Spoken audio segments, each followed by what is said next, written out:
మన భీమవరంలో ఓవర్ బ్రిడ్జికి పక్కనే కామాక్షి అమ్మవారి దేవస్థానం ఉంటుంది.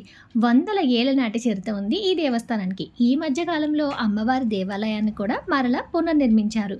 శుక్రవారం కామాక్షి అమ్మవారి దర్శనం చేసుకోవడానికి నేనైతే వెళ్ళాను. నాతో పాటు మీరు కూడా అమ్మవారి దర్శనం చేసుకుందురు గాని రండి.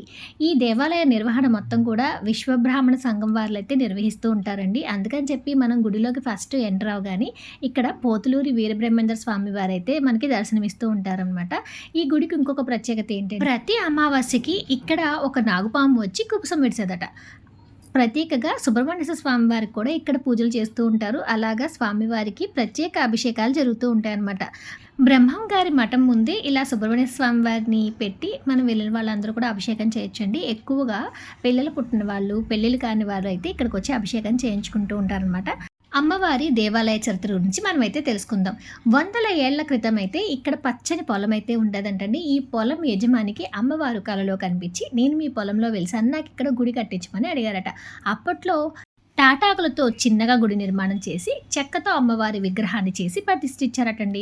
బైరాగి అనే ఒక ఆయన ఎప్పుడూ కూడా ఇక్కడే ఉంటూ ఉండేవారట. రాత్రుల్లో ఆయన వింత వింత శబ్దాలు చేస్తూ ఉండారట. అమ్మవారి ఆలయ నిర్మాణం జరిగి పూజలన్నీ అందుకున్న సమయంలో ఆయన ఎక్కడికి వెళ్ళిపోయారో ఎవరికీ తెలియదంట. అలాగా ఈ అమ్మవారి దేవస్థానం ఇక్కడ మొదటగా నిర్మించారట.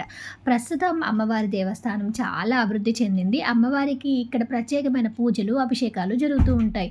భక్తుల నమ్మిక ప్రకారం ఇక్కడ అమ్మవారిని ఏదన్నా కోరుకుంటే కోరిక తప్పకుండా నెరవేరుతుందని భక్తులైతే నమ్ముతూ ఉంటారు. ప్రస్తుతానికి ఈ దేవస్థాన నిర్వహణ మొత్తం కూడా విశ్వబ్రాహ్మణ సంఘం వారి ఆధ్వర్యంలో అయితే ఉందండి. ఇక్కడ అమ్మవారి ఉత్సవమూర్తిని చూసారా ఎంత అందంగా ఉన్నారో.